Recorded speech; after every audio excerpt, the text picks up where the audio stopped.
Welcome back, you night owls.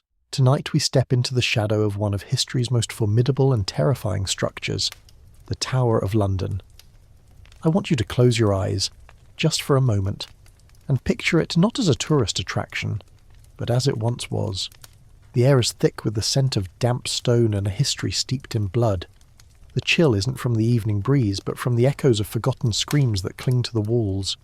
You can feel the weight of centuries pressing down on you, the silent, judging presence of a fortress that has seen more horror than any other place on earth. The faint whispers you hear aren't just the wind. They're the stories of those who entered but never left. You probably won't survive this journey unscathed, at least not emotionally. So before you get comfortable, take a moment to like the video and subscribe, but only if you genuinely enjoy what I do here. And hey, if you feel like it, let me know where you're listening from and what time it is for you in the comments below. Now, dim the lights, maybe turn on a fan for that soft background hum, and let's ease into tonight's journey together. You stand on the banks of the River Thames, the setting sun casting long, ominous shadows across the cobblestones. In the distance, the White Tower looms, its ancient stones catching the last rays of light, glowing with a deceptive serenity. But you know better. You know that beneath that placid exterior lies a history of unimaginable cruelty. A catalogue of human suffering meticulously catalogued by time itself. This isn't a Disney castle, my friend. It's a death trap disguised as a fortress. The tower has served many purposes over the centuries. A royal palace, a treasury, an armoury. But its most infamous role has always been that of a prison and a place of execution. From the moment William the Conqueror began its construction in the 1070s, it was a symbol of Norman power, designed to intimidate the conquered Londoners. But it soon evolved into something far more chilling, a fortress for the king's enemies. You take a tentative step forward, the crunch of gravel under your feet sounding impossibly loud in the hushed evening air. The massive stone walls seem to watch you, each crenellation a silent, vacant eye. Imagine the chill that would have run down the spine of a nobleman, a queen, or a commoner, as they were brought here, not as a guest, but as a prisoner. The gate you are approaching, Traitor's Gate, seems to whisper its grim purpose. It's a place where you check in, but you never check out. The sheer longevity of the tower's use as a prison is a mainstream historical fact that gives it a unique and chilling status. For nearly 1,000 years, it has been the final destination for countless souls, a final stop before oblivion. The sheer scale of the place is something you can't quite grasp until you're right up against its formidable walls. The moat, now dry and filled with a manicured lawn, was once a murky, stinking trench, an additional layer of defence and dread. You can almost smell the stagnant water, feel the dampness rising from the earth. Historians still argue whether the tower's legendary torture chambers were used as extensively as popular lore suggests, but there is no doubt that the fear of them was a powerful tool of psychological warfare. The threat of what might happen within those walls was often enough to break a prisoner's will before a single instrument was ever brought out.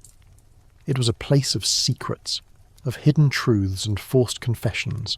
The mere mention of being sent to the tower was often a death sentence in itself, a chilling public spectacle that foretold the end. As you walk along the outer ward, you might notice something a little quirky. Legend has it that the tower's ravens are its protectors. A popular fringe tidbit suggests that if the ravens ever leave the tower, the kingdom will fall. This belief is so strong that there is a dedicated raven master, an official whose job it is to ensure the ravens are well fed and their wings are clipped to prevent them from flying away. Think about that for a second. In this place of unparalleled horror, where men and women met their ends in the most brutal ways imaginable, there's a guy whose job is to make sure a few birds don't fly off. It's almost comically British, isn't it? The juxtaposition of such meticulous care for something so trivial against the backdrop of so much death is a strange comfort, a little flicker of human oddity in the face of overwhelming darkness. You stop by the famous Bloody Tower, so named for its association with the supposed murder of the princes in the tower. The very name sends a shiver down your spine. 2 young boys, heirs to the throne, vanished here in 1483. Their fate remains one of England's most enduring mysteries. Were they smothered by their uncle, Richard III, or did they meet a different end? No one knows for sure. and perhaps that's the most terrifying thing of all. The walls hold their secrets tightly, whispering only hints and suggestions. This lack of certainty is a key ingredient in the tower's mystique. It allows our imaginations to fill in the gaps, to create a horror far more potent than any confirmed fact. You can feel their ghost-like presence, two young boys trapped in a stone cage, waiting for a freedom that would never come. Their story, and countless others, are the foundation of this place, the very essence of its dread. The air feels heavy, like a blanket of old grief and forgotten terror. You can feel a phantom chill, not just from the stone, but from the spectres who roam these grounds. The Tower of London isn't just a building, it's a living archive of human cruelty. As we move deeper into this story, remember that every step you take is on ground where blood has been spilled.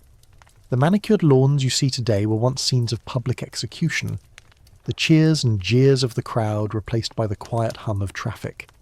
The tower has stood for nearly a millennium, a silent witness to a parade of the powerful and the downtrodden, all of whom met their end within its walls. It's a place where a queen could be beheaded for treason, and a common criminal could be strung up for a petty theft. The justice meted out here was often swift, brutal, and final.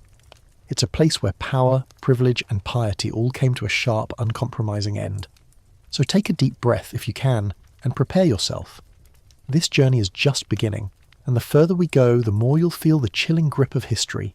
As we continue our slow, deliberate journey, you find yourself standing before the most infamous portal to the tower's dark heart, the Traitor's Gate.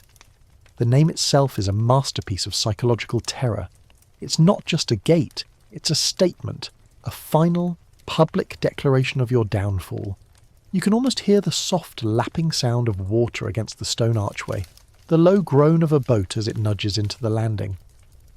The Thames, once a bustling highway of commerce and life, became a river of no return for those condemned to the tower. The gate was built as a grand royal water entrance to the fortress, but its purpose was inverted, becoming a symbol of dread for the highborn and the powerful. You can feel a phantom mist rising from the phantom water, a cold, heavy presence that settles on your shoulders.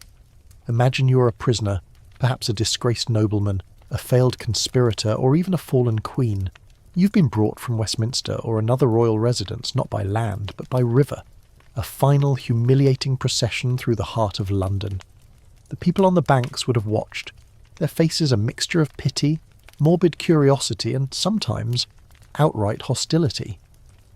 Your boat, a small open vessel, glides silently under the archway. The air suddenly feels colder, the light dimmer. The sound of the city fades, replaced by the hollow echo of the gate's vaulting.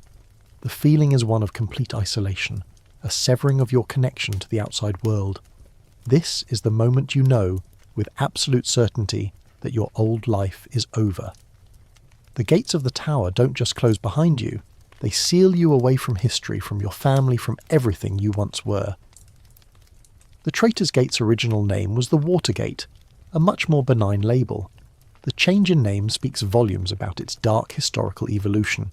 A mainstream historical fact is that it was used for the ingress of many famous prisoners, including Queen Elizabeth I before she became Queen, Sir Walter Raleigh, and the ill-fated Anne Boleyn. For them, arriving by water was not a convenience, but a final theatrical act of public humiliation. It was a clear message to all of London. This person is no longer one of us. They are an enemy of the crown, a traitor. The gate was a bottleneck of despair, the point where hope was officially abandoned. You can almost hear the muffled sobs of Anne Boleyn as she arrived, knowing her fate was sealed. Now, lean in a little closer, and I'll share a slightly more quirky or fringe tidbit. Some historians and ghost hunters whisper that the Traitor's Gate is one of the most haunted spots in the entire tower. It's said that on certain nights, you can hear the faint splash of oars and the low murmur of unseen figures. The idea is that the residual energy of so many terrified souls, all passing through this one claustrophobic point, has permanently marked the air. The gate itself seems to hold a memory, a psychic impression of all that dread and despair.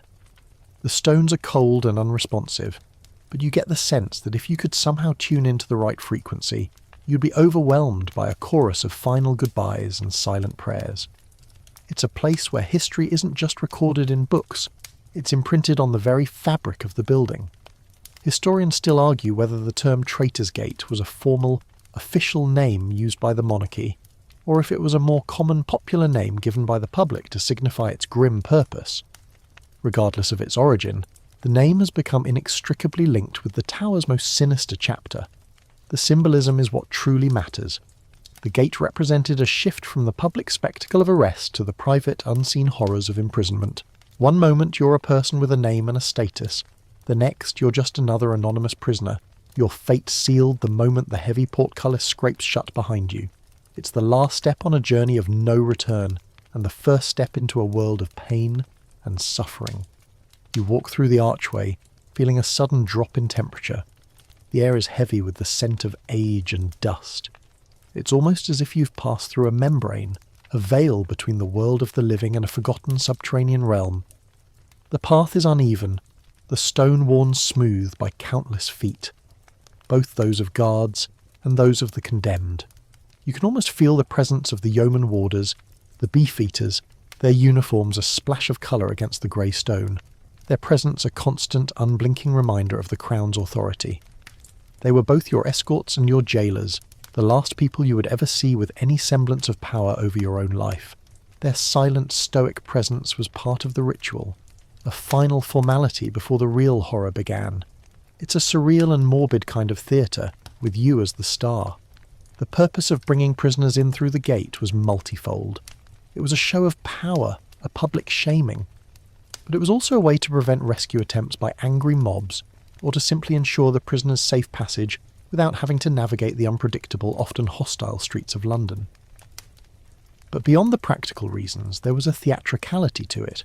It was a formal ceremony of degradation. You weren't just a political opponent, you were a traitor, and you were being delivered to the tower by the very same river that was the lifeblood of the city you had supposedly betrayed. It was the ultimate metaphor for a life being washed away, a future being drowned. Standing here, you can't help but feel a profound sense of claustrophobia.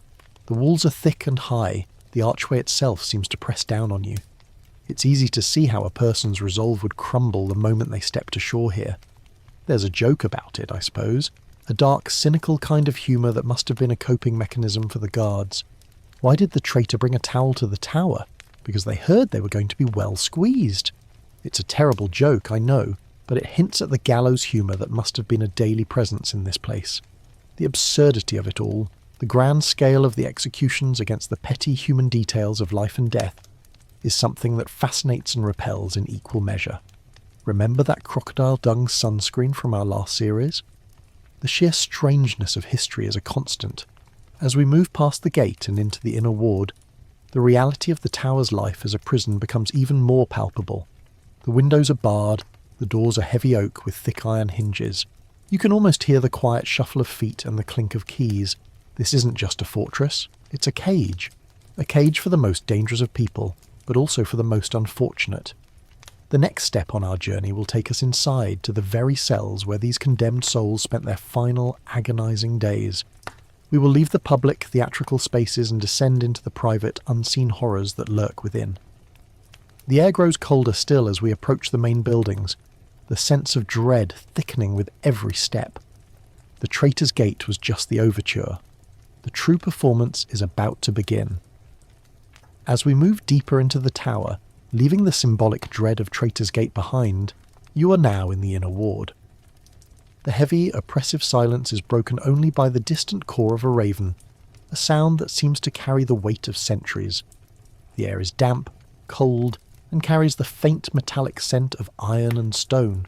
We are approaching one of the most dreaded forms of confinement in the tower, a type of cell designed not just to contain the body, but to break the spirit. This is the realm of the Little Ease. It wasn't a single, named cell, but rather a type of punishment that was terrifyingly effective. Picture a space so small that you cannot stand up straight, or lie down flat. You can do neither, forced into a permanent, agonizing crouch. The cell is so narrow, you can't even sit comfortably with your knees up, and the low ceiling forces you to be constantly hunched over. The name Little Ease is a masterpiece of dark sarcasm, a cruel joke played on the prisoner by their captors. There is no ease here, only discomfort, pain, and the slow, grinding torment of a body forced into a perpetual state of agony. The walls feel as if they are closing in on you, the rough-hewn stone scraping against your clothes, a constant, abrasive reminder of your captivity. This method of imprisonment wasn't unique to the Tower of London, but its application here was particularly brutal. A mainstream historical fact is that the Little Ease was used as a form of psychological torture to extract confessions from prisoners. The sheer discomfort, the lack of any rest, was designed to wear down the prisoner's will. Imagine trying to sleep. You can't. Every muscle in your body screams in protest. Your legs cramp, your back aches, and your neck is in a constant state of strain. Hours turn into days, and days into an eternity of sleepless agony. The lack of sleep alone is enough to induce hallucinations, paranoia, and a profound sense of despair. Your mind, just as much as your body, is being systematically dismantled. It's said that some prisoners would deliberately injure themselves, perhaps by banging their heads against the wall, just to feel a different kind of pain, to have a temporary escape from the constant low-level torment. The genius, or rather the horrifying cruelty of the Little Ease, was that it left no marks. There was no blood, no broken bones, nothing for a compassionate observer to point to as proof of torture. The damage was internal, a complete and total unravelling of the human psyche. It's a method that is a testament to the fact that you don't need fancy, elaborate devices to inflict immense suffering. The human body itself, when put under extreme duress, is the most effective torture chamber of all. Now, for a quirky or fringe tidbit. Some researchers suggest that the design of the Little Ease may have been inspired by medieval ideas of penitence and asceticism, where monks would sometimes live in cramped, uncomfortable cells as a form of spiritual discipline. The guards at the tower, with their dark sense of humour, may have taken this concept and twisted it into something truly monstrous, transforming a religious practice into a tool of state-sanctioned cruelty. The idea that this form of torture has a sort of grotesque religious echo is a disturbing thought, a reminder of how easily good intentions can be corrupted into instruments of malevolence. It's almost as if the tower was a perverted monastery, and the prisoners were forced to endure a hellish form of spiritual discipline. Historians still argue whether the Little Ease was a dedicated, permanent cell in the tower, or simply a temporary condition imposed on a prisoner within an existing cell.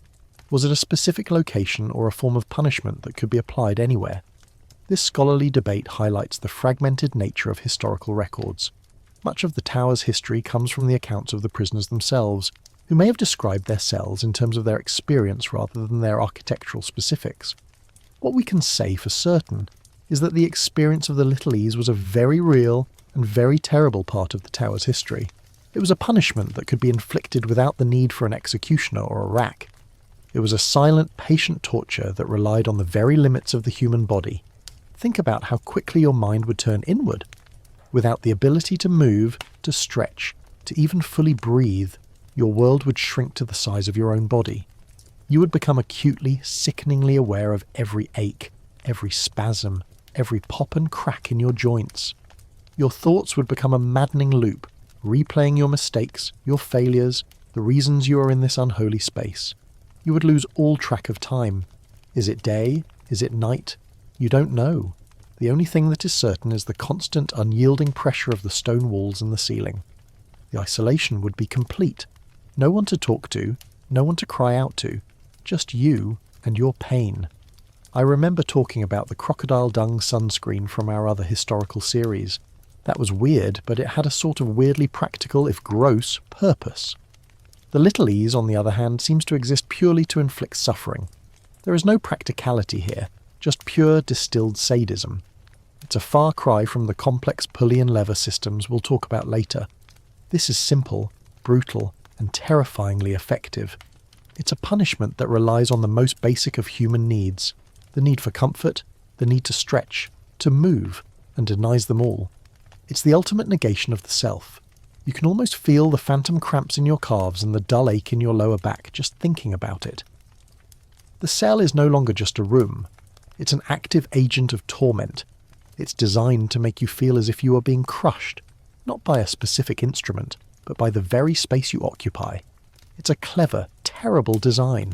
A joke, as I said, that you are the punchline of. And the worst part is, the guards can just leave you there. No need to administer blows or turn a crank. The torture is self-sustaining, a slow-motion breakdown that only ends when you break, or when they decide to take you out. So, if you are ever feeling cramped in your bed tonight, just remember, at least you can stretch. You have that small, simple luxury that the prisoners of the Little Ease were so cruelly denied. We've only scratched the surface of the Tower's prisons, but this first glimpse into the Little Ease gives you a taste of the kind of psychological and physical horror that awaited those who entered these walls. The next time we meet, we will explore another form of confinement, one that trades the agony of a cramped space for the terror of complete and total isolation in a world of perpetual darkness. As we move deeper into the very foundations of the Tower, leaving the cramping horror of the Little Ease behind us, the air grows colder still, and the light from the few high-set windows fades into nothingness. We are now descending into the very belly of the beast, the subterranean world of the Tower's dungeons.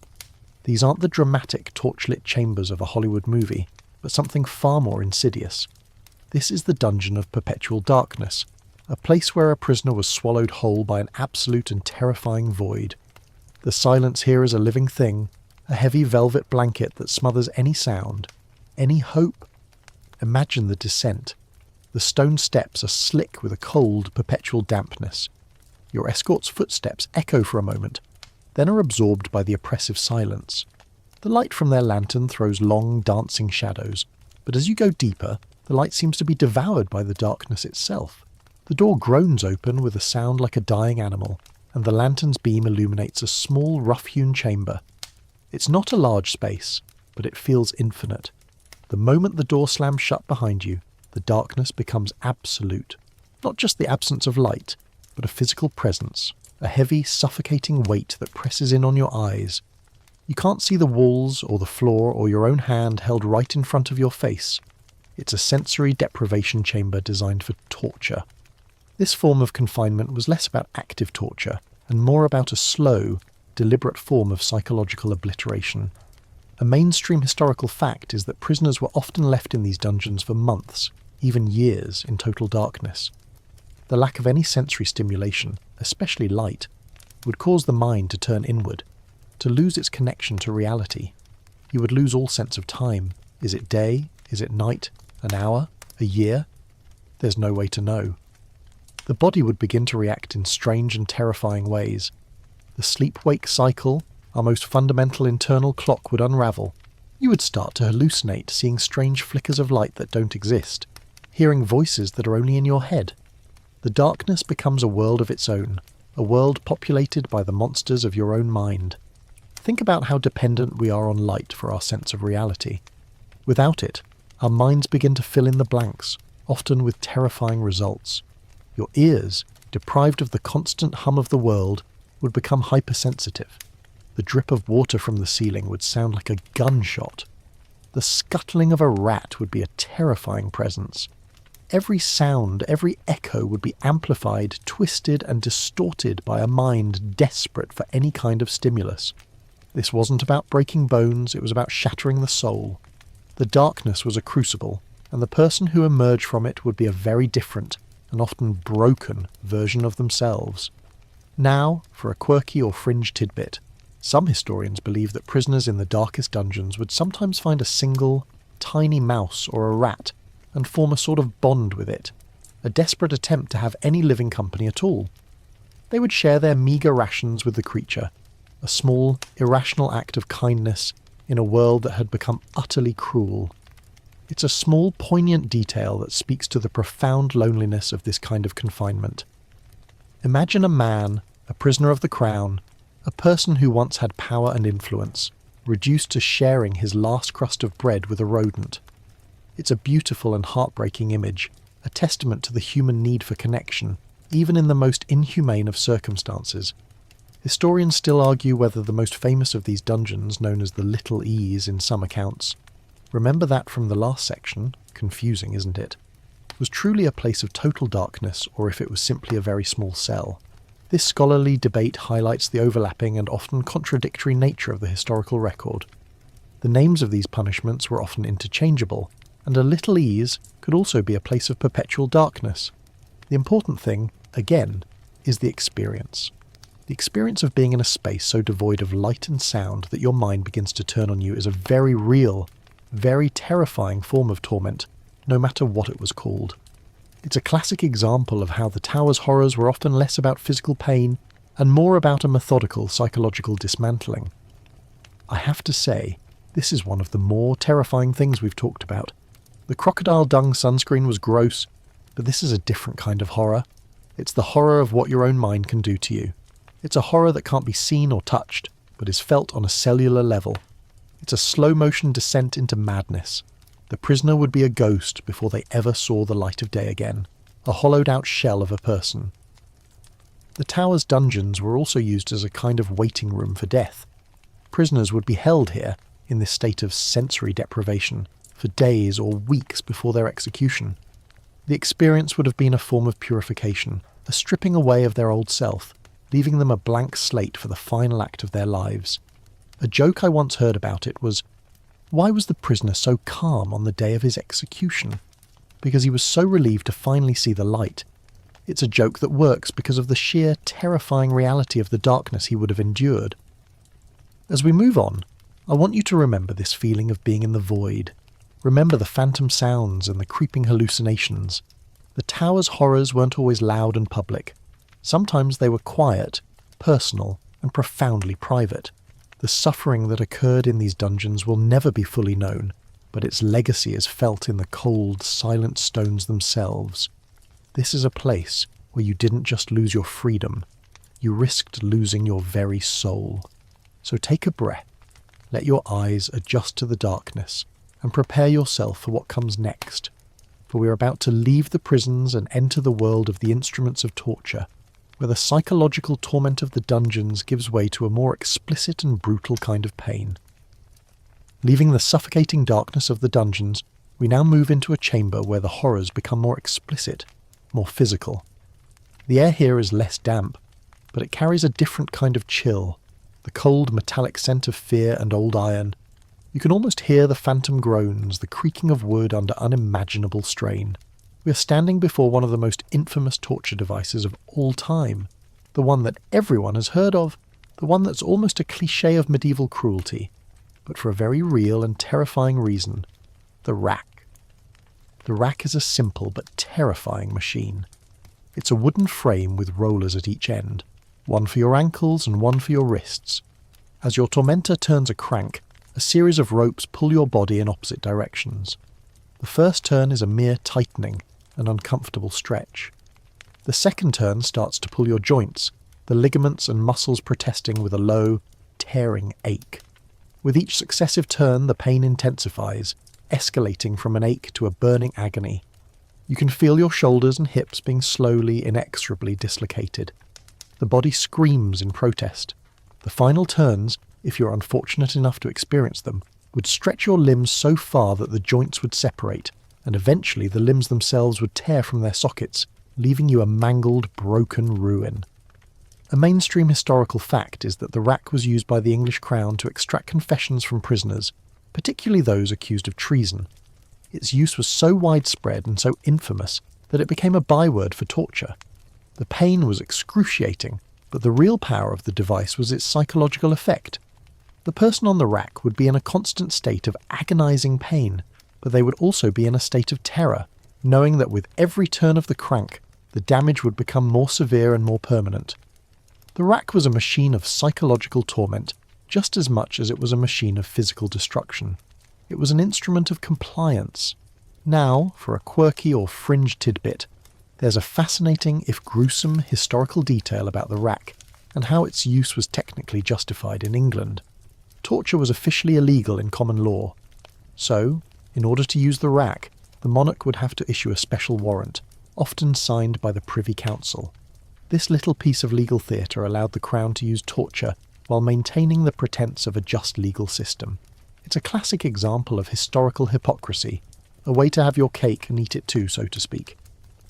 Imagine the paperwork, to whom it may concern.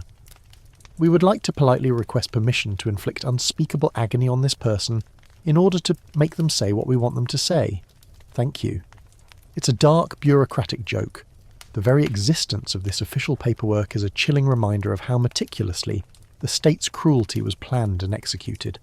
Historians still argue about the effectiveness of the rack as a tool for getting to the truth. Was it used to extract genuine confessions, or simply to force the prisoner to say whatever their interrogators wanted to hear? The common wisdom is that a person under such duress would say anything to make the pain stop. A confession obtained under torture is, by its very nature, unreliable. So was the rack a tool of truth or a tool of convenience? This debate highlights a fundamental problem with the use of torture throughout history. The pain is so immense that it becomes the only reality, and the prisoner's only goal is to make it end, no matter the cost to the truth. As you stand there, looking at a replica of this fearsome device, because a real one would be too morbid to have in a museum, right? You can't help but feel a sense of unease. The simple, brutal efficiency of it is what makes it so terrifying. There are no spikes, no blades, just a few ropes and a crank. It's a perfect embodiment of a cold, rational cruelty. It's the kind of machine a mathematician would design to cause the most pain with the least effort. And for the prisoner, it was the end of the line. The little ease was a slow psychological breakdown. The dungeon was a descent into madness. The rack was the moment you were confronted with your body's ultimate limitations. It was a physical and psychological breaking point. It's easy to joke about these things, to make light of the horror. I've tried to add a few light moments here and there, like with the crocodile dung sunscreen, or the humour about the prisoners and the mice. But the truth is, a place like the Tower is so soaked in genuine human suffering that it's almost impossible to fully grasp. The rack is the quintessential example of this. It's not a joke, it's a tool of absolute soul-crushing terror. And the person using it was likely a professional, someone who had seen it all before, someone for whom your pain was just another day at the office. Think about that for a second. The man turning the crank was just doing his job. It's a chilling thought. The Tower of London was a stage for political theatre, and the rack was one of its most important props. It was a tool of intimidation. The threat of being put on the rack was often enough to force a confession, so even if a prisoner never actually got on it, the threat of it hung over them like a phantom limb, an imagined pain that was almost as effective as the real thing. It's the same principle as the little ease. The fear of the punishment was often as powerful as the punishment itself. The Tower was a masterclass in psychological manipulation. The prisoners were broken not just by the machines, but by the anticipation of the machines. As we move on, remember this image of the rack. It's a symbol of the Tower's dark heart, a physical representation of the kind of brutality that was so common in this place. The next section will introduce us to another terrifying device, one that doesn't pull your body apart but crushes it together.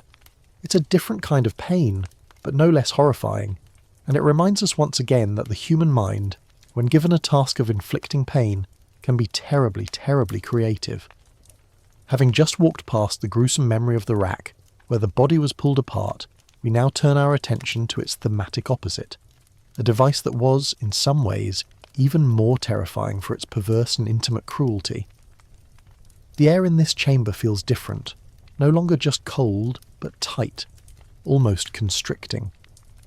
We are approaching a contraption with an almost friendly-sounding name, a cruel misnomer that belies its true purpose, the scavenger's daughter. The name itself is a curious and grim joke. The device was an iron frame, a sort of hoop that enclosed the prisoner's body. The neck was locked in place, and the wrists and ankles were secured, but instead of stretching the body, the scavenger's daughter folded it in on itself. A crank or a series of pulleys would pull the frame together, compressing the prisoner's body into a tiny, agonized ball. Your knees would be forced to your chest, your head pushed down. The pressure on your spine, your ribs, and your internal organs would be immense. The pain would be a searing, internal kind of agony, a slow, methodical crushing that would make every breath a monumental effort. A mainstream historical fact is that the scavenger's daughter was often used as a direct counterpoint to the rack. If a prisoner denied a confession on the rack, they might be put on the scavenger's daughter, and vice versa. The Crown, in its infinite wisdom, had a full arsenal of torments to choose from. The device was also known as Skevington's irons, named after its supposed inventor, Sir Leonard Skevington, the lieutenant of the Tower in the 16th century. It's an interesting tidbit that the very man in charge of the fortress was also credited with inventing one of its most horrifying devices. It says a lot about the culture of cruelty that existed within the Tower's walls. Now, for a slightly more quirky or fringe tidbit. There's a persistent rumour that the scavenger's daughter was named in mockery of Skevington, who was not a particularly popular figure. The name Scavenger's Daughter is believed to be a corruption of Skevington's daughter, a twisted play on words that suggest the device was his most prized creation, his daughter. The name also carries a grim echo of the scavenger, who would clean up after an execution, a macabre joke that the device would scavenge what was left of a person's will and body. This little bit of linguistic history adds a layer of dark folk humour to an already terrifying device. Historians still argue about the precise design and use of the scavenger's daughter. Was it a hinged iron hoop, as depicted in some etchings, or was it a series of ropes and pulleys that forced the body into a crouch? This scholarly debate highlights the fact that many of these devices were not standardised. They were often custom-built or improvised, and the records of their use are often vague. What is known, however, is the effect. The device caused a horrifying kind of pain that was different from the rack's dislocating pull. The scavenger's daughter was a machine of compression, of internal agony, a testament to the fact that there are multiple ways to inflict a profound and ungodly amount of suffering. As you stand here, looking at a modern reconstruction, you can't help but feel a profound sense of claustrophobia. The thought of being folded into that little cage, your body screaming in protest, is almost unbearable. You'd feel your ribs creaking, your spine being bent into an unnatural arc. The blood vessels in your head would be under immense pressure, and a fiery pain would shoot through your skull. It's a different kind of horror than the rack, but no less effective. One pulls you apart, the other squeezes you together. It's like a grotesque choice between two equally terrible fates. A joke comes to mind, a dark one, about an indecisive prisoner. He couldn't decide if he wanted to be stretched or squeezed, so they did both, one after the other. It's a terrible punchline, but it speaks to the relentless, almost methodical nature of the cruelty. The psychological component of this device was also immense. The physical torment was undeniable, but the feeling of being trapped in a tiny iron cage, of being completely helpless, would have been maddening. It's the same feeling as being in the Little Ease, but with a more active, painful and deliberate component. The scavenger's daughter combined the physical agony of a torture device with the psychological dread of a cramped, confined space. It was the worst of both worlds. Remember that crocodile dung sunscreen? The weirdness of history is everywhere. The same minds that were capable of creating such elaborate and bizarre punishments were also capable of finding weird, unscientific solutions to simple problems. The contrast is baffling. It's a reminder that history isn't just about the big, dramatic moments. It's also about the strange, small details that paint a picture of a world that is both familiar and utterly alien. The scavenger's daughter reminds us that the Tower of London was a place of endless creative cruelty. The people who ran this place weren't just interested in executing their prisoners, they were interested in breaking them completely, in stripping them of their humanity before their final, inevitable end. This device was not a tool of justice. It was a tool of psychological and physical warfare. It was the ultimate you won't survive this kind of reality check I mentioned in the introduction. The tower had a way of confirming your worst fears, and the scavenger's daughter was one of the many ways it did so. As we leave this unsettling room, with its ghosts of compressed bodies and silent screams, we are now going to ascend from the hidden chambers of torture and into the public eye, where the horror becomes a spectacle, where the suffering is no longer private but becomes a grand, gruesome performance for the masses. We've now ascended from the suffocating darkness of the dungeons and the claustrophobic dread of the torture chambers. The air feels different here, less heavy, but the sense of dread remains. We are now in the outer ward of the tower, in a space where the horrors are no longer private, but public and spectacular. The wind blows a little more freely here, but it carries a different kind of phantom scent, the metallic tang of old blood and the acrid smell of fear. You can almost hear the low murmur of the crowd, the jeers and the occasional cheer. We are now standing near the spot where the final act of many of the tower's gruesome dramas took place, the public display of the executed. Imagine looking up at the walls, or even at London Bridge in the distance. What do you see? You see a row of grim trophies, a line of severed heads on spikes, their faces weathered and distorted by the sun and the elements. This was the final, posthumous humiliation for a traitor, a powerful symbol of the crown's absolute authority and the consequences of rebellion. The heads were paraded through the city before being placed on display for all to see. It was a terrifying billboard, a permanent warning to any who would dare to challenge the king. You can almost feel the collective shiver of the crowd, a mix of fear and morbid fascination. A mainstream historical fact is that this practice was not just a macabre custom, but a vital part of the Crown's propaganda machine. The heads of famous traitors, like Thomas More, were prominently displayed as a clear and unambiguous warning. The display was meant to strike fear into the hearts of would-be rebels. It was a visual reminder that no matter how high your status, the punishment for treason was absolute and final. The heads were often coated in tar to preserve them for a longer time, adding to the grotesque spectacle. They would remain on display for months, sometimes years, until they were replaced by a new, fresh example of royal displeasure. Now, for a slightly more quirky or fringe tidbit. There's a fascinating account from a Swiss tourist in the 16th century who wrote about the heads on London Bridge. He counted a staggering number of them and noted with a grim kind of curiosity that they had a distinct smell, a mix of tar, salt and decay. He also noted that the English public seemed strangely accustomed to the sight, treating it as a normal part of the urban landscape. The idea that this level of public horror was just part of the everyday scenery is a chilling glimpse into a different kind of historical mindset. It's a testament to how quickly humans can adapt to even the most grotesque of circumstances. It's a reminder that what we find shocking today, people in the past might have found mundane. Historians still argue about the precise locations and the frequency of these displays. Were the heads always on London Bridge? Were they on the tower's outer wall as well? This scholarly debate highlights the fact that the historical record on these matters is often fragmented and based on conflicting accounts. However, what is not in doubt is that the practice was a widespread and deliberate act of public terror. The heads were a kind of medieval security camera, a silent, grim surveillance that kept the populace in line. They were a reminder that the all-seeing eye of the Crown was always watching, and that disobedience had a very public and very final price. I have to admit, this is a part of the history that is particularly unnerving. The torture and the dungeons were private and unseen. This, however, was a very public, very direct kind of horror. It's a reality check on a grand scale. A joke I once heard about it was, why did the heads on London Bridge never get cold? Because they were all in a terrible relationship with their neck. It's a weak joke, but it's a necessary attempt to inject some levity into a truly grim subject. A little gallows humour, if you will. The display of heads was also a kind of theatre. The public would gather to see them, to point out the famous ones, to tell the stories of how they got there.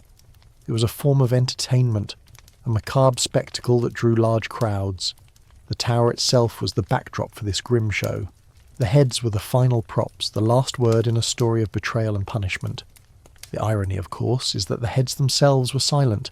The stories, the rumours, the legends were all created by the living, by the people who looked up at them with a mix of fear and fascination. The heads were just the silent, rotting witnesses. Remember that crocodile dung sunscreen? The people who used that sunscreen and the people who looked at these heads were the same. They lived in a world where the strange and the terrifying were woven into the very fabric of daily life. The tower was a constant reminder of this.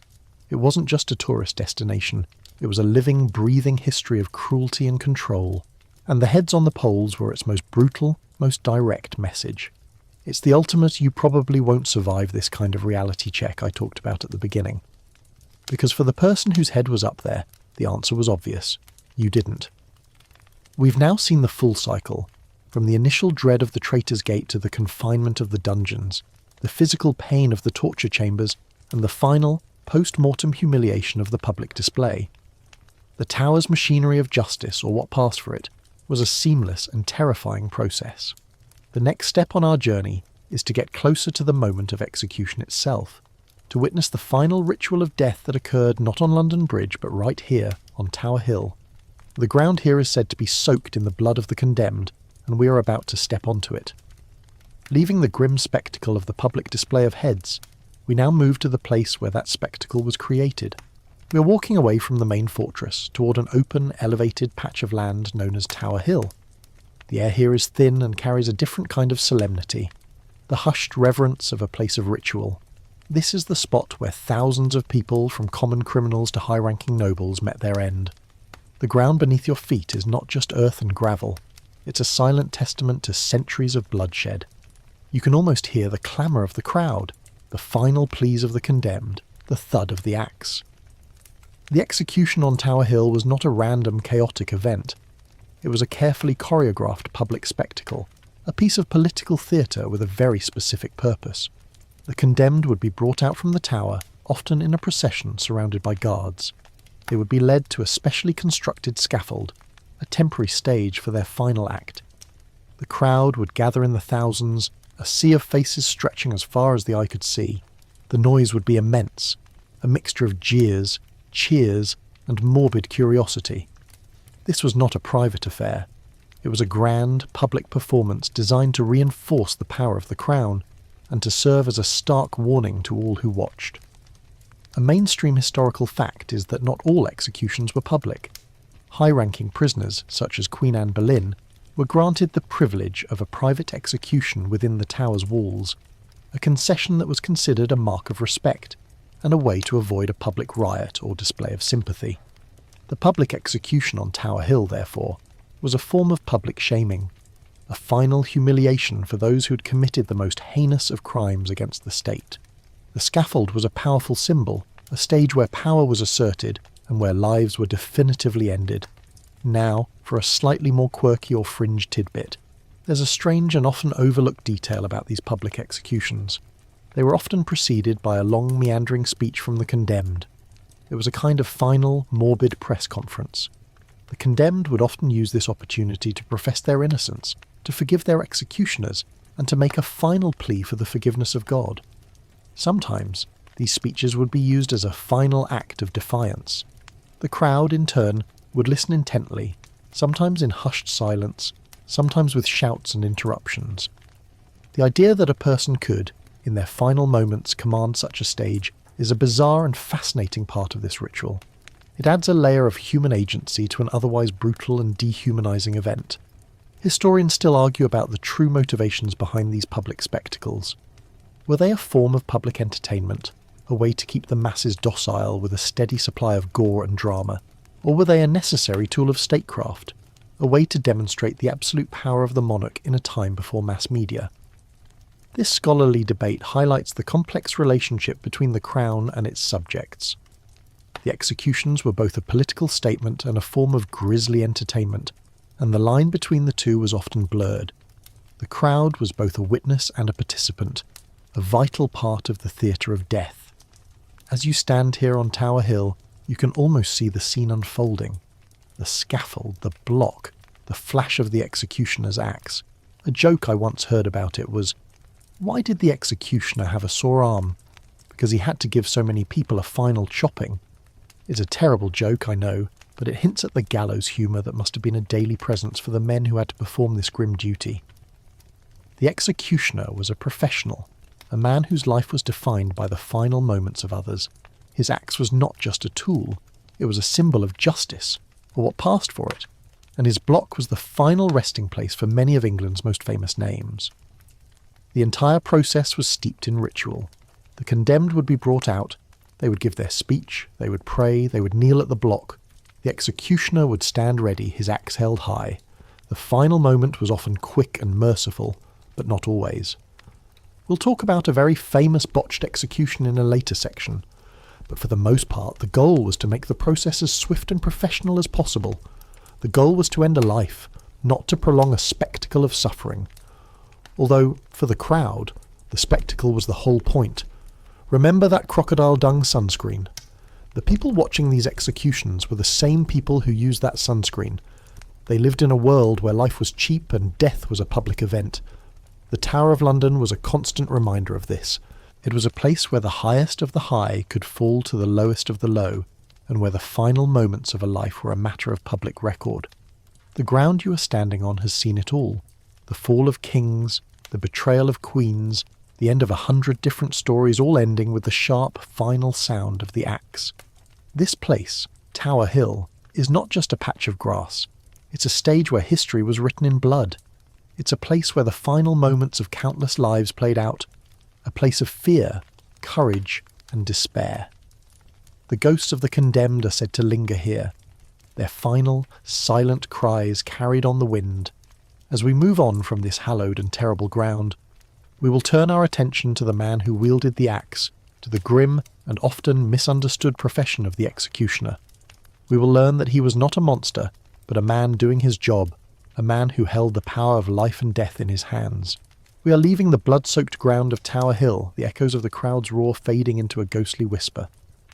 Now, let's turn our attention from the condemned to the man who carried out their sentence, the executioner. He was not just a figure of terror, a masked monster from a horror film. He was a professional, a man with a grim and often hereditary job, a man who, in the twisted logic of the Tower, was as vital to the functioning of the state as a judge or a king. You can almost feel his presence now, a quiet, methodical figure standing in the shadow of the scaffold, his axe resting on the block. His life was a paradox. He was both revered and reviled. He was the most feared man in London, and yet he was often an outcast, forced to live in a separate part of the city, shunned by society. He was, in a way, a part of the Tower's machinery of death, a living, breathing tool of the Crown. The role was often passed down from father to son, creating a lineage of men whose lives were defined by the final moments of others. They were the ones who had to look into the eyes of the condemned, who had to be a silent, unblinking witness to their final moments.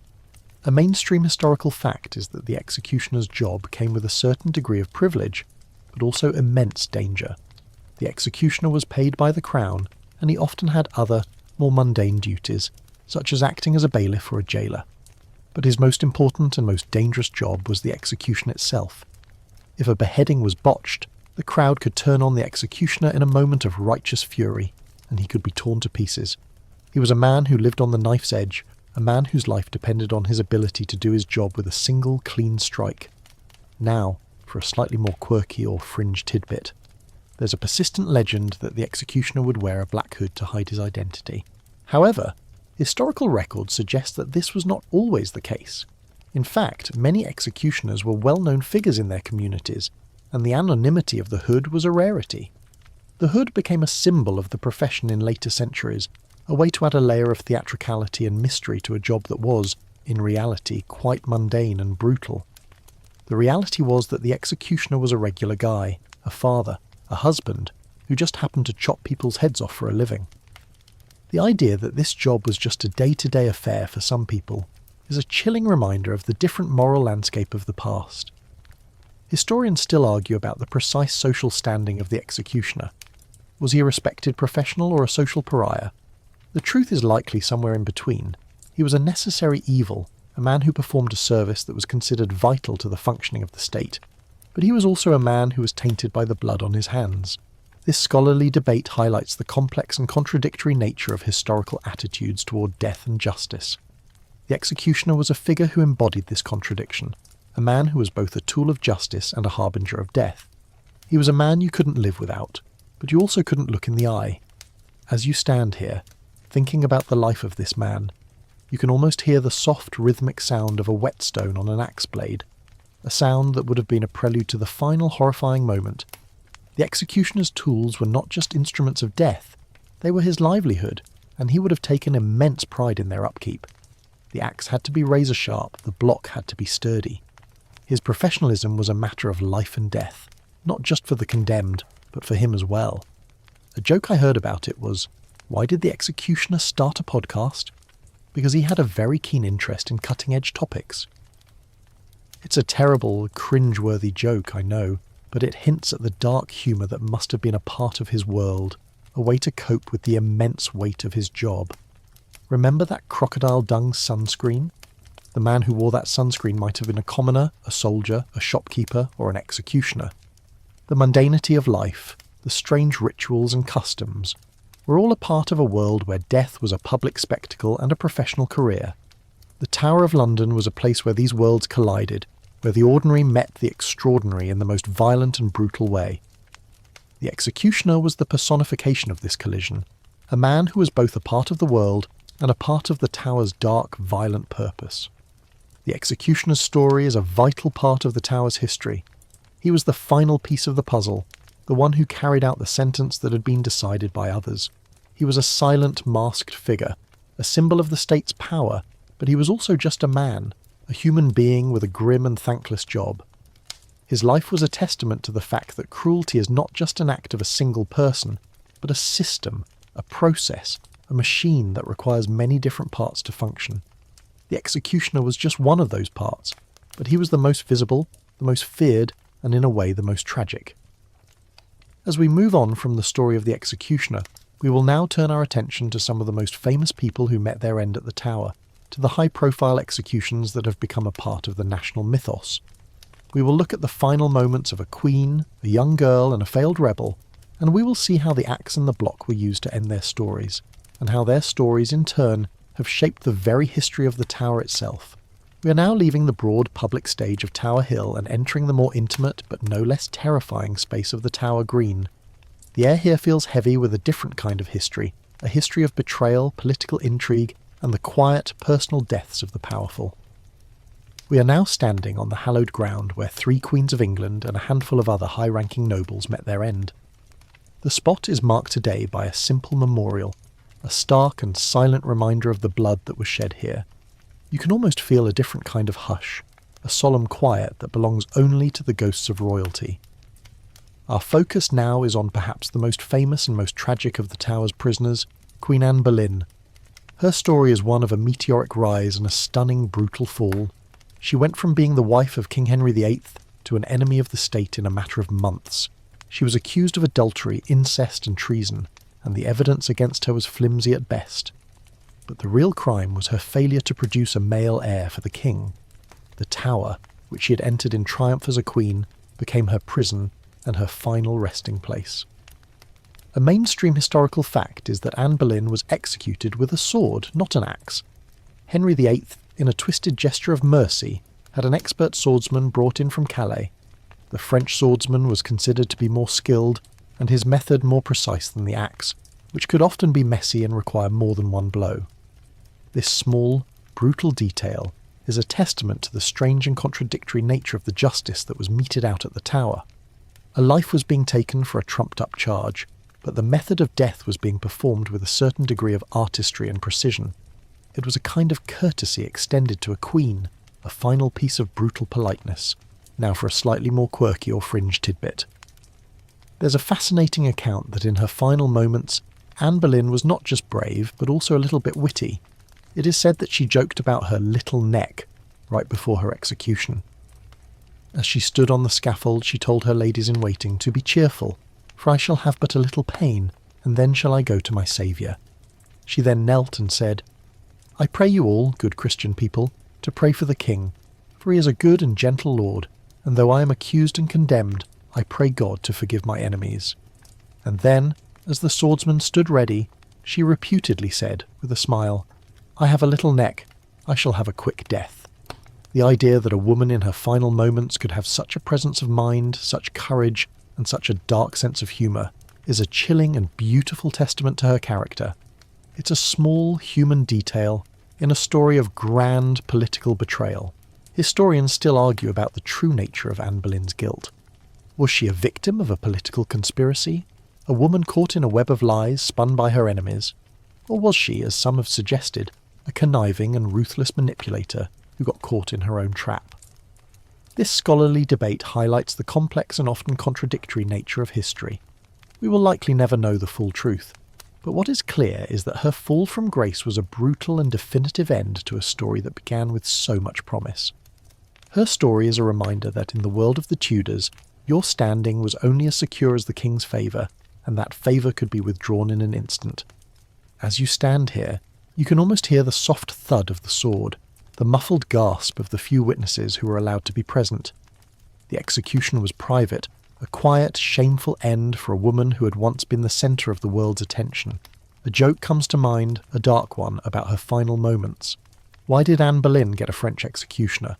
Because she wanted a man who knew how to cut a long story short. It's a terrible, cringe-worthy joke, I know, but it hints at the black humour that must have been a part of the world of the Tudors. Remember that crocodile dung sunscreen? The world of the Tudors was a bizarre and brutal place. The same king who commissioned the execution of his wife also patronised artists, scholars and scientists. The same people who used that sunscreen also watched in hushed horror as a queen was beheaded for a crime she almost certainly did not commit. The juxtaposition of the mundane and the horrific is what makes this period of history so endlessly fascinating and so profoundly unsettling. Anne Boleyn's story is the quintessential, "you probably won't survive this kind of reality check" I mentioned in the introduction. She was at the pinnacle of power, the Queen of England, the mother of a future queen, and yet her life was snuffed out in a moment of political expediency. Her story is a chilling reminder of the precarious nature of power, and a testament to the fact that in the Tower, even a crown was no guarantee of safety. Her ghost is said to haunt the Tower Green, a silent, spectral presence that reminds us of a moment of brutal betrayal. As we move on from the story of Anne Boleyn, we will turn our attention to another young woman who met her end in this very same spot. A young woman who was queen for only 9 days, and whose story is one of a brief, tragic reign that ended with the quiet, brutal finality of the axe. We remain on the Tower Green, a patch of grass soaked in royal blood, but we now shift our attention from a cunning, politically minded queen to a young, devout, and tragically naive girl. You're now standing on the same ground where Lady Jane Grey, the 9 Days Queen, met her end. The air here feels heavy with a different kind of sorrow, a profound and tragic sadness that is unique to the death of someone so young, so innocent, and so completely out of her depth. Her story is one of a pawn in a Game of Thrones she never wanted to play. Imagine her here, on this very spot. She was only 17 years old. She was not a warrior queen or a wily politician. She was a quiet, bookish girl, more interested in her studies and her religion than in the machinations of power. She was thrust onto the throne by her ambitious father-in-law, a Protestant zealot who wanted to secure the succession for his own family and prevent a Catholic queen from taking the throne. For 9 days she was Queen of England, and for the rest of her short, tragic life, she was a prisoner in the Tower. Her story is a heartbreaking one, a tale of a life destroyed by ambition and faith. A mainstream historical fact is that Lady Jane Grey was not executed on Tower Hill, but within the Tower's walls, on this very spot, much like Anne Boleyn. This was a mark of respect, a concession to her royal blood and a way to avoid a public display of her innocence that might have turned the crowd against the new queen, Mary I. The execution was private, with only a few hundred people in attendance. The scene was a stark contrast to the boisterous, chaotic executions on Tower Hill. This was a quiet, solemn affair, a hushed and brutal end to a brief and tragic reign. Now for a slightly more quirky or fringe tidbit. There's a touching and almost unbelievable story about Lady Jane's final moments. As she was being led to the scaffold, she passed the body of her husband, Lord Guildford Dudley, who had just been executed on Tower Hill. His body, in a simple cart, was being brought back to the Tower for burial. The sight of her husband's headless corpse must have been a crushing blow, a final brutal reminder of her own impending fate. And yet, she went on, with a calm and dignified courage that belied her young age. The idea that she would have to face the physical reality of her husband's death just moments before her own is a horrifying detail, a final cruel twist of the knife in a story already steeped in tragedy. Historians still argue about the true nature of Lady Jane Grey's complicity in the plot to make her queen. Was she an unwilling pawn, a victim of her family's ambition? Or was she, as some have suggested, a willing participant in the plot, a devout Protestant who believed that she was doing God's will by keeping a Catholic from the throne? This scholarly debate highlights the complex and often murky nature of political history. We will likely never know the full truth, but what is clear is that her story has become a powerful symbol of innocence destroyed by the cruel realities of power. As you stand here, you can almost hear her final words. She did not rail against her accusers or plead for her life. She was calm and resigned to her fate. She said, "I pray you all, good Christian people, to bear me witness that I die a true Christian woman." She knelt, forgave her executioner, and placed her head on the block. A moment later it was over. A joke I once heard about it was, why was Lady Jane Grey so good at reading? Because she was destined to be a 9 days queen, not a 9 weeks queen. It's a terrible joke, I know, but it hints at the briefness of her time in power, a briefness that was a constant source of ridicule and tragedy. Remember that crocodile dung sunscreen. The people who watched Lady Jane Grey's execution were the same people who used that sunscreen. They lived in a world where a 17-year-old girl could be a queen for 9 days and then be executed for a crime she never truly committed. The Tower was a place where this kind of tragedy was commonplace. It was a place where ambition, greed, and a thirst for power could end a life in a matter of moments. Lady Jane Grey's story is a profound and moving part of the Tower's history. Her youth, her innocence, and her quiet dignity in the face of death have made her a kind of patron saint of the unjustly condemned. Her ghost is said to linger here, a silent, sad reminder of a life cut tragically short. The Tower is a place of blood, but it is also a place of profound sadness, and Lady Jane Grey's story is one of its most heartbreaking chapters. It is a story that reminds us that in the world of the Tudors, no one, not even a queen, was safe from the power of the axe. Her death was not a political necessity. It was an act of brutal and in many ways pointless cruelty. As we move on from the stories of Anne Boleyn and Lady Jane Grey, we will turn our attention to a more modern and a more infamous execution. One that was not performed with the grace of a sword or the dignity of a young girl, but with the brutal, messy finality of a botched beheading. We are now leaving the ghosts of the Tudors behind, the solemn stillness of the Tower Green giving way to the bustling modern-day sounds of London. But we're still in the shadow of the Tower, on the grounds where a different kind of execution took place, one that was not a matter of political expediency, but a brutal and clumsy tragedy. We are now focusing on the story of James Scott, the Duke of Monmouth, the illegitimate son of King Charles II, and a man whose failed rebellion ended in a horrifyingly botched execution on Tower Hill. His story is not one of dignity and grace, but of pain, terror, and the grotesque reality of an execution gone wrong. Imagine the scene. It's 1685. The Duke of Monmouth, a handsome and popular figure, has been captured after a failed rebellion to overthrow his Catholic uncle, King James II. He's brought to the Tower, a prisoner in the very place he had hoped to one day rule from. The day of his execution, he is led to the scaffold on Tower Hill, the same place we talked about earlier. He is defiant, refusing to admit his guilt. The crowd is on his side, a tense and sympathetic murmur rippling through the thousands of people gathered to watch. They want to see him die with dignity, but what they get is a display of professional incompetence that is as brutal as it is memorable. A mainstream historical fact is that the Duke of Monmouth's execution was a complete and utter disaster. The executioner, a man named Jack Ketch, was either drunk or simply incompetent. The first blow of the axe did not sever the Duke's head, but merely wounded him. The crowd gasped in horror. The second blow, and the third and the fourth, were no better. The scene devolved into a bloody, agonising mess. Monmouth's body writhed in pain, his final moments a prolonged and horrifying spectacle. In the end, it took 5 blows to sever his head. Some accounts even say that a knife had to be used to finish the job. It was a humiliating and brutal end for a man who had once been a prince. Now for a slightly more quirky or fringe tidbit. The botched execution of the Duke of Monmouth was so infamous that the name of the executioner, Jack Ketch, became a byword for hangmen and executioners in England.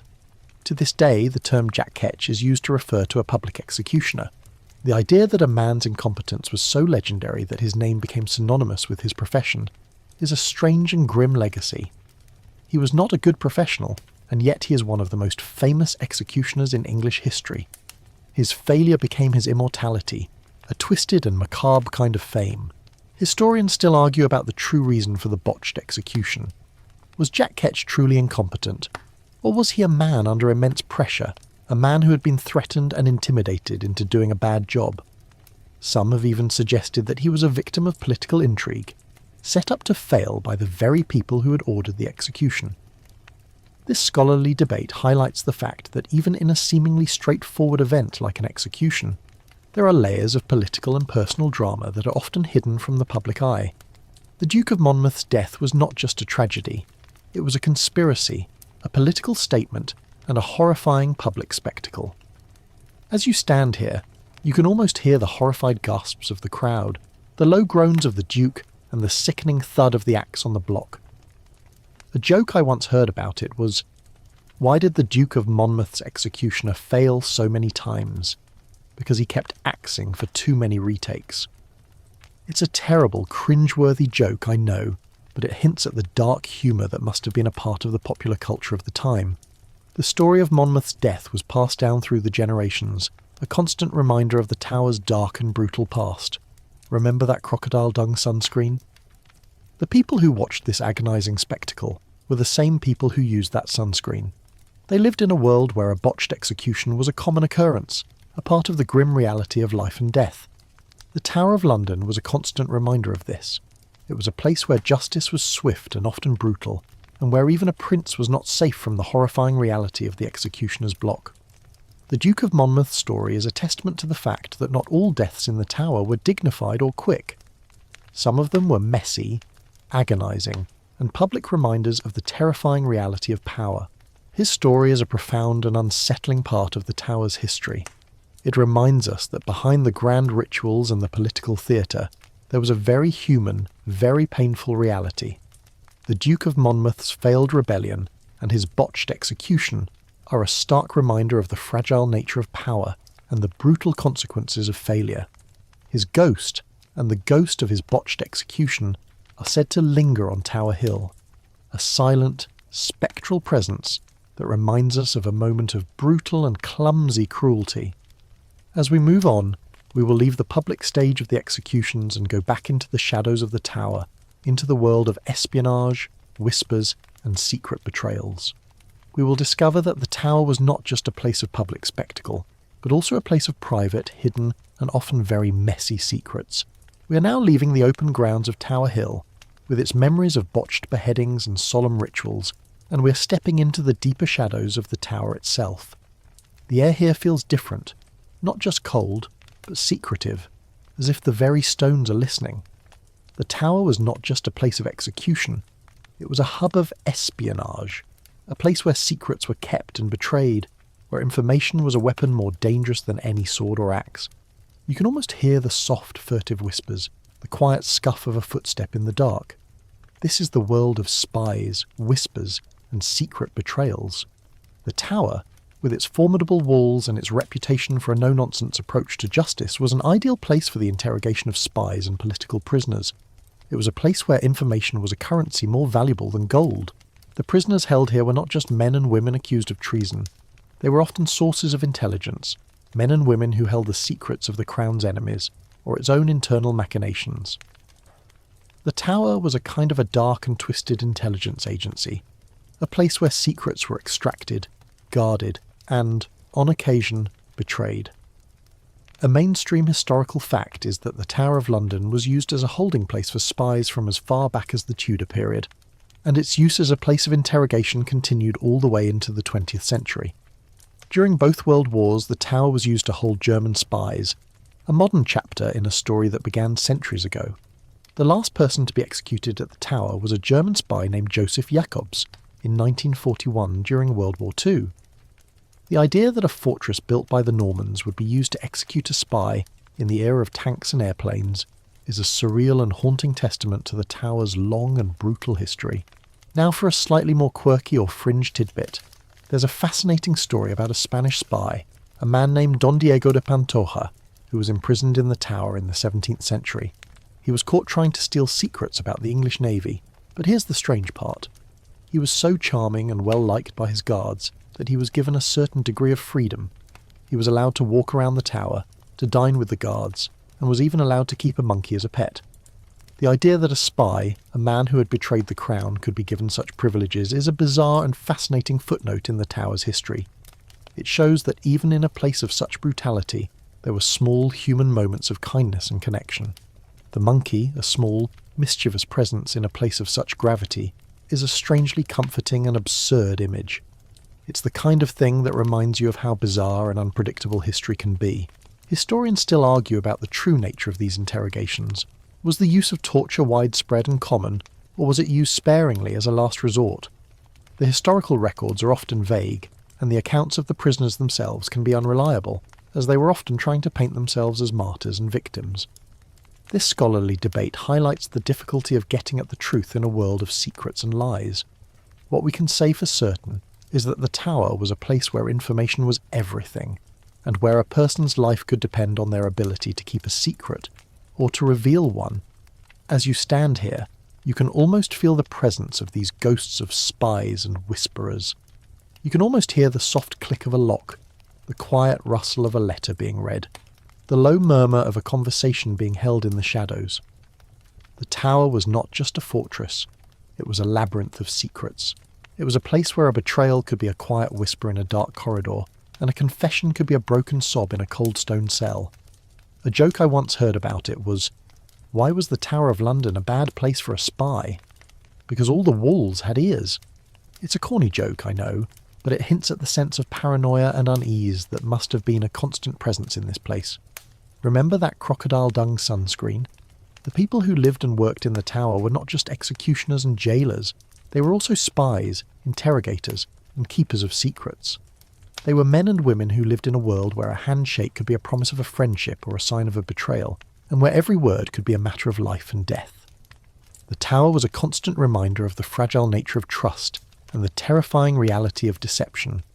The story of the tower's spies is a vital and often overlooked part of its history.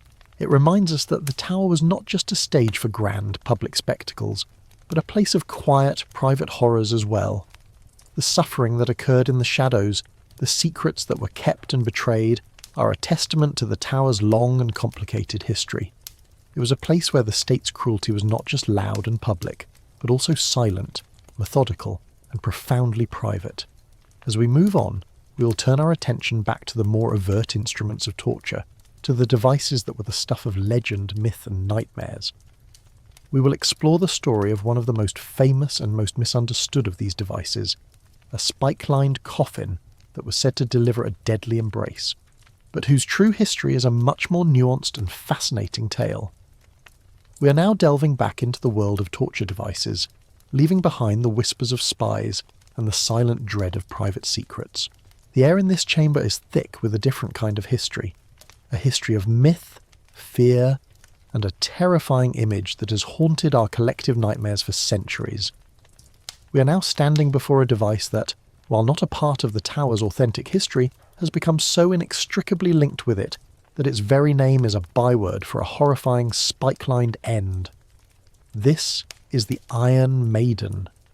Picture it, a tall, human-shaped coffin made of iron with a hinged door. On the inside of the door and on the inside of the coffin itself are a series of sharp, rusty spikes. The condemned is forced inside and the door is slowly closed. The spikes, carefully placed to avoid any major organs, would pierce the body, causing a slow, excruciating death.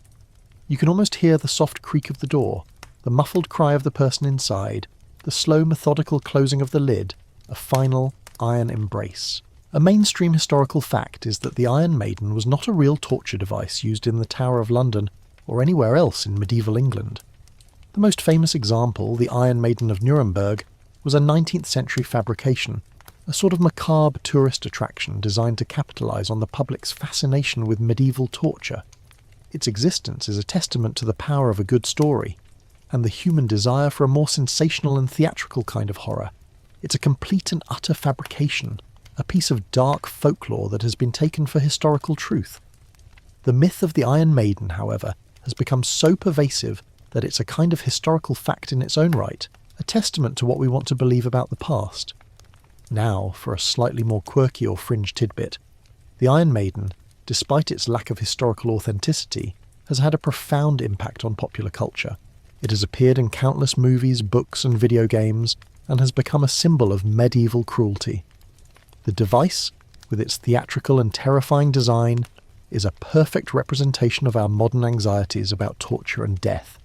It's the kind of device that a director or a writer would invent to make a scene more dramatic.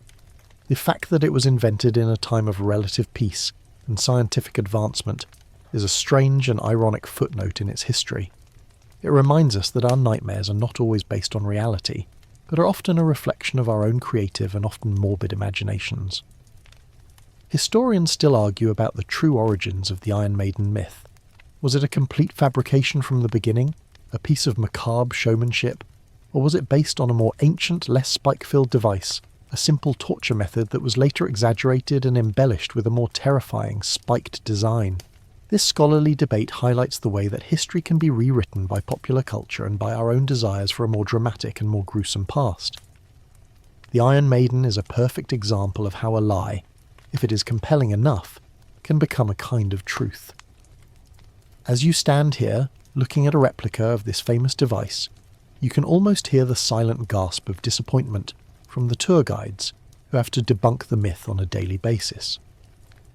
The Iron Maiden is a fascinating part of the tower's story, not because it was used here, but because it wasn't. It's a testament to the fact that the tower's real history, with its little E's and its scavenger's daughter, was often so much more mundane and psychological than the spectacular torture devices of our imagination. The reality was a more brutal, and in some ways, more terrifying kind of cruelty. The suffering was real, but the devices were often far less theatrical.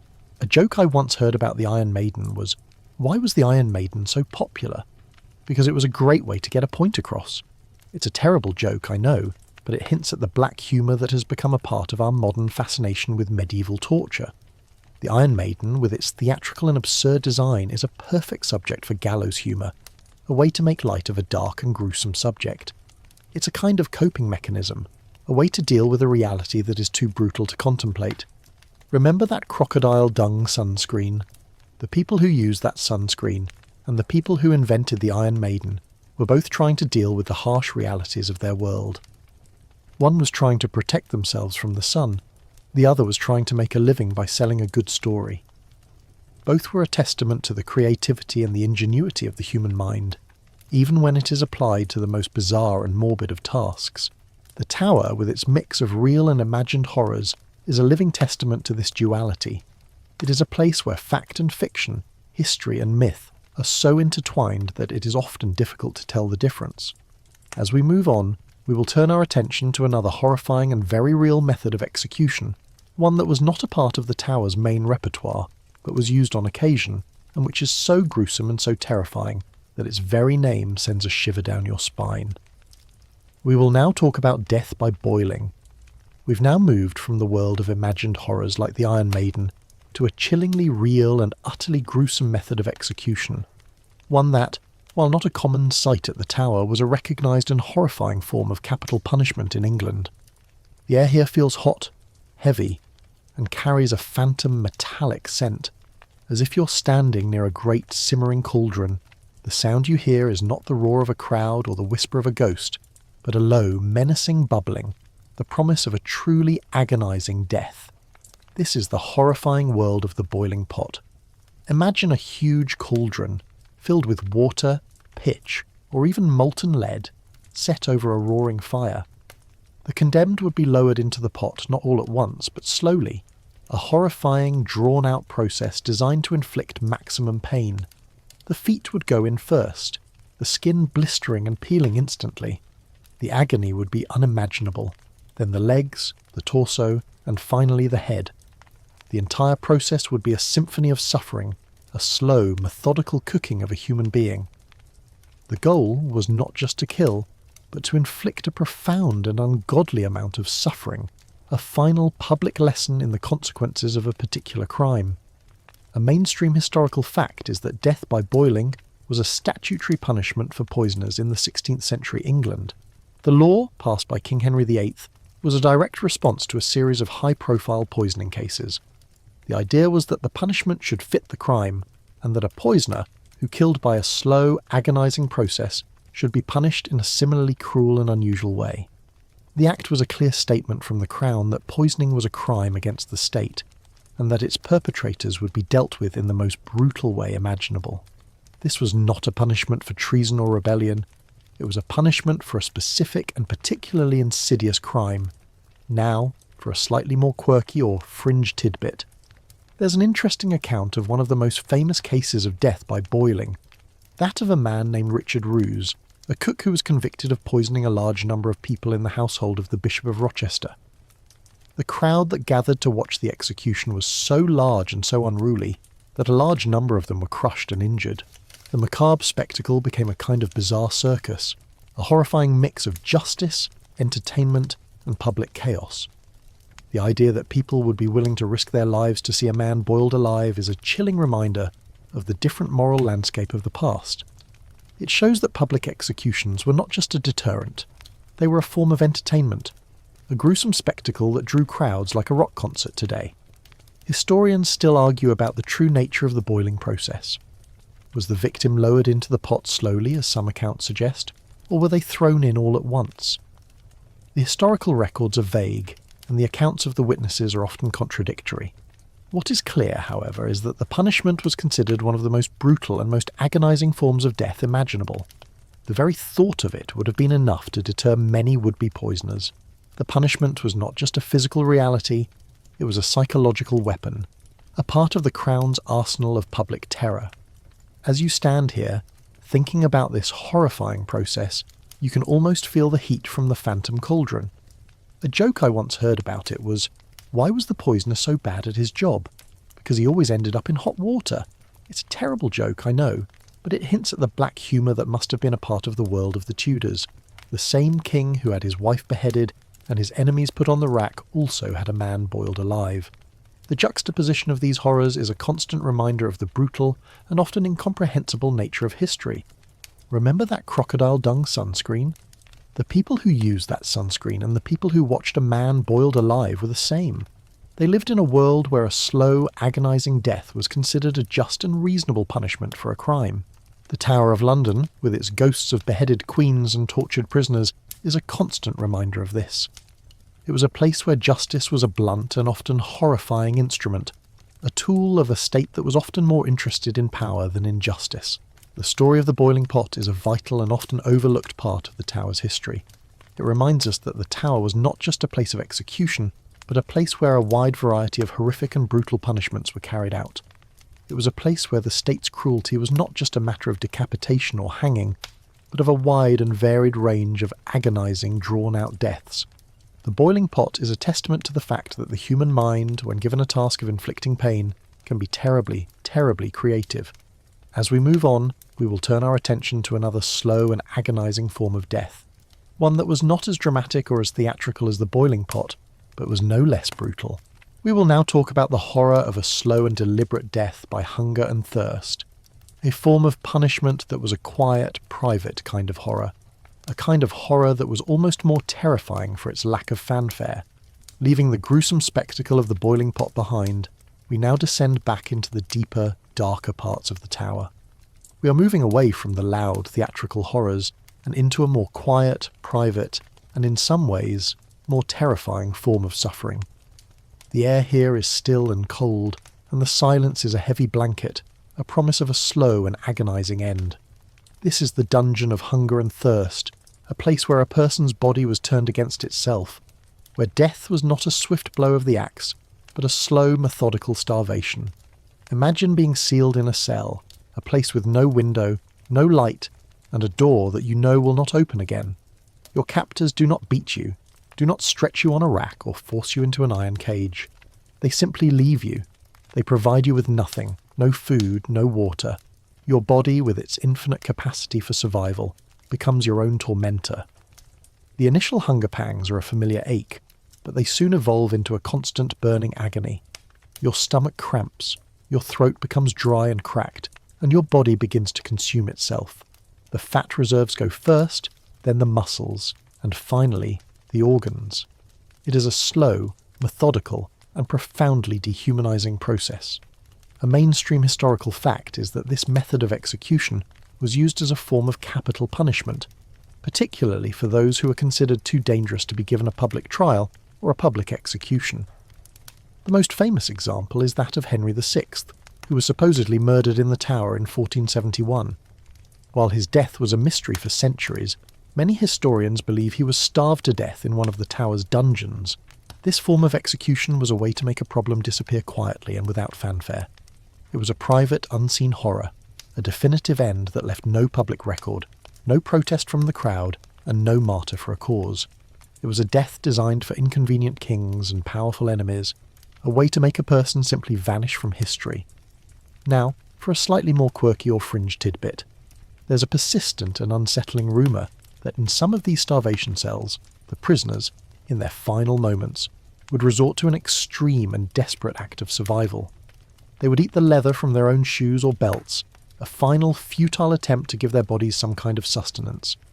The idea that a person, in their final moments, would be reduced to such a desperate and animalistic act is a chilling and heartbreaking detail. It's a testament to the profound and ungodly power of the human survival instinct, even when it is in direct opposition to a brutal and definitive end. Historians still argue about the frequency with which this method was used. Was it a common practice, or was it reserved for only the most high-profile and politically sensitive cases? The historical records are vague, as this form of execution was, by its very nature, a secret one. The lack of fanfare and the lack of a public record make it a difficult subject to study. What is clear, however, is that it was considered one of the most brutal and most effective forms of punishment.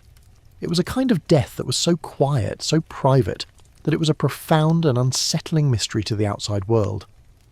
As you stand here, you can almost feel the phantom thirst in your throat, the deep, gnawing hunger in your stomach.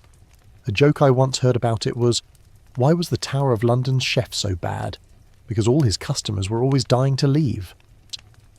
It's a terrible joke, I know, but it hints at the dark humour that must have been a part of the daily life in the tower, a way to cope with the immense and constant presence of death.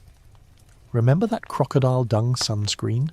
The people who used that sunscreen also lived in a world where a person could be locked in a dark room and left to die of hunger and thirst. The Tower of London was a constant reminder of this. It was a place where life was cheap and death was a constant, and where the human body, in its most basic and vulnerable form, was the ultimate torture device. The dungeon of hunger and thirst is a testament to the fact that cruelty is not just a matter of external instruments, but a matter of internal, biological realities. The story of death by starvation is a vital and often overlooked part of the tower's history. It reminds us that the tower was not just a stage for grand, public spectacles, but a place of quiet, private horrors as well. The suffering that occurred in the shadows, the secrets that were kept and betrayed, are a testament to the tower's long and complicated history. It was a place where the state's cruelty was not just loud and public, but also silent, methodical, and profoundly private. As we move on, we will turn our attention from the physical and psychological horrors of the tower and into the world of the supernatural. We will explore the stories of the tower's ghosts, the lingering spirits of those who met their end here. We will see how their stories, and the legends that have grown around them, have become an inseparable part of the tower's enduring mystique. We have now explored the very real, very human horrors of the Tower of London, from the public spectacle of executions to the private dread of the dungeons. We have walked on ground, soaked in blood, and stood in chambers that held silent, agonizing secrets. Now, as the sun begins to set and the shadows lengthen, we enter the final, most unsettling part of our journey, the world of the supernatural. The air here feels charged with an unseen energy, a lingering echo of the lives that were so brutally cut short. The tower is said to be one of the most haunted places on Earth, and you can almost feel the presence of the ghosts who linger here, forever tied to the site of their demise. The tower's ghosts are not just a collection of spooky stories, they are an integral part of its history, a kind of living folklore that has grown around the very real events that occurred here. The ghosts are a physical manifestation of the tower's past, a silent, spectral presence that reminds us of the people who were once here, and who, in a way, never truly left. You can almost see them now, a flicker of movement in the corner of your eye, a cold spot in the middle of a warm room, a soft, sorrowful whisper on the wind. A mainstream historical fact is that there have been a staggering number of reported ghost sightings and paranormal experiences at the Tower of London. The most famous ghost, of course, is that of Anne Boleyn. She's said to haunt the Tower Green, the site of her execution, and the Chapel Royal of St. Peter ad Vincula, where her body is buried. She's often seen wearing a simple white dress, a sad, spectral figure who seems to be forever reliving her final, brutal moments.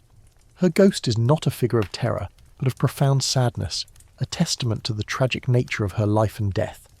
The idea that a queen would be so attached to the place of her execution is a powerful and unsettling thought. Now, for a slightly more quirky or fringe tidbit, there's a bizarre and often overlooked ghost story about the ghost of a grizzly bear. Yes, you heard me right, a grizzly bear. During the medieval period, the Tower of London had a menagerie of exotic animals, a kind of royal zoo that was a symbol of the Crown's power and global reach.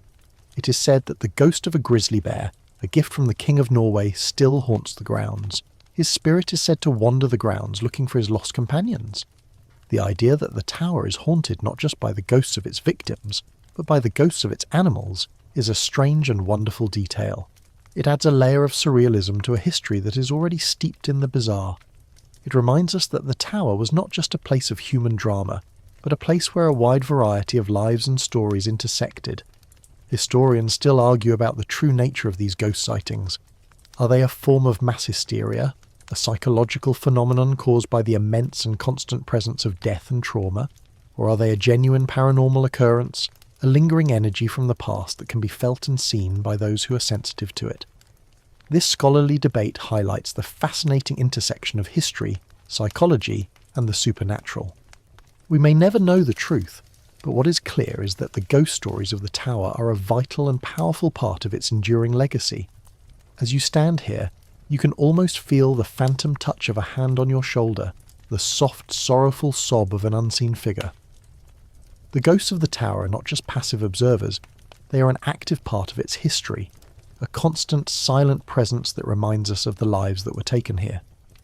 A joke I once heard about the tower's ghosts was, "Why are the ghosts so bad at telling jokes?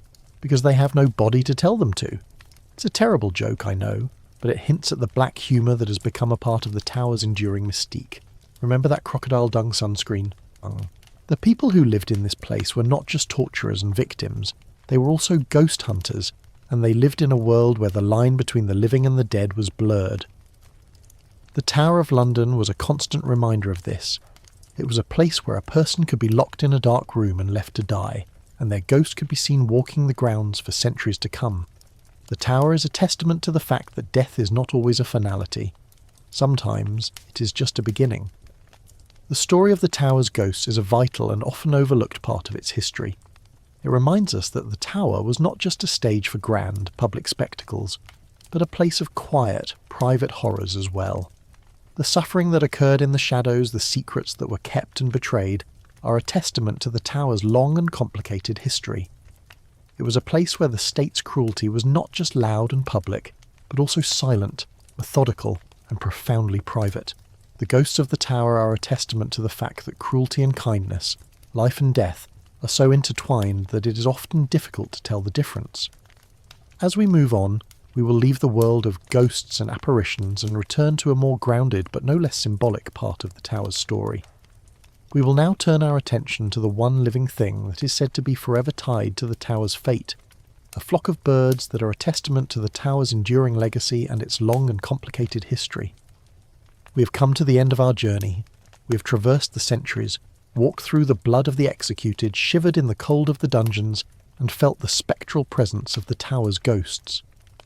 Now, as the final shadows of the day lengthen and the last rays of light fade from the sky, we turn our attention to the one living, breathing part of the tower that is said to be forever tied to its fate, the ravens. You can almost hear their low guttural croak, a sound that has echoed through the tower's history for centuries. They are the silent, feathered witnesses to all that has occurred here. The legend of the ravens is one of the most famous and most enduring of the tower's many stories. It is said that if the ravens ever leave the tower, the kingdom will fall. They are a living, breathing symbol of the crown's power and longevity. They are a part of the tower's enduring mystique, a kind of living, squawking insurance policy against the fall of the British monarchy. They are the final living touch to a place that is otherwise steeped in death and memory. A mainstream historical fact is that the legend of the ravens is so powerful that there is a dedicated official, the Raven Master, who is responsible for their care. The Raven Master, a yeoman warder, ensures that the ravens are well fed, healthy, and that their wings are clipped to prevent them from flying away. The idea that an official of the crown is responsible for the care and feeding of a flock of birds is a testament to the power of the legend. It shows that even in the modern era, the old superstitions and the old legends still hold sway. The ravens are not just birds, they are a symbol, a living part of the tower's enduring history. Now, for a slightly more quirky or fringe tidbit, there's a fascinating, if unconfirmed, rumour that during World War II, a flock of ravens were killed in an air raid, and that Winston Churchill himself ordered their replacement. The idea that in the middle of a war, with bombs falling on London, The Prime Minister of Great Britain would be concerned about the fate of a few birds is a strange and wonderful detail. It shows that even in a time of immense and constant peril, the old legends and the old traditions still held a profound and powerful significance. It's a reminder that history is not just about the big dramatic moments, but also about the small human details that give it life. Historians still argue about the true origins of the Raven legend. Was it a genuine, ancient Celtic belief? Or was it a more modern invention, a piece of romantic folklore designed to add a layer of mystique to the tower? The historical records are vague, and the evidence is often contradictory. What is clear, however, is that the legend has become a powerful and enduring part of the tower's legacy. The ravens are a living, breathing testament to the fact that history is not just a collection of facts and dates, but a collection of stories, legends and myths that are passed down from generation to generation. As you stand here, listening to the low croak of the ravens, you can almost feel the weight of centuries pressing down on you. These birds, with their black feathers and their ancient knowing eyes, have seen it all. They have seen queens go to their deaths with dignity and grace. They have seen men tortured in the dark. They have seen spies and whisperers, rebels and kings. They are the silent, feathered witnesses to all that has occurred here. A joke I once heard about the ravens was, why did the ravens at the tower get a reputation for being so clever? Because they were always saying, nevermore. It's a terrible joke, I know, but it hints at the sense of history and wisdom that is often associated with these birds. Remember that crocodile dung sunscreen? The people who used that sunscreen and the people who believed in the legend of the ravens were the same. They lived in a world where a bunch of birds could be considered a living symbol of a kingdom's fate. The Tower of London is a constant reminder of this. It is a place where fact and fiction, history and myth are so intertwined that it is often difficult to tell the difference. The ravens, with their silent, knowing presence, are a testament to this. They are a part of the tower's history, but they are also a part of its magic. The story of the ravens is a vital and often overlooked part of the tower's history. It reminds us that the tower was not just a stage for grand public spectacles, but a place of quiet, private, and often magical moments as well. The suffering that occurred in the shadows, the secrets that were kept and betrayed, are a testament to the tower's long and complicated history.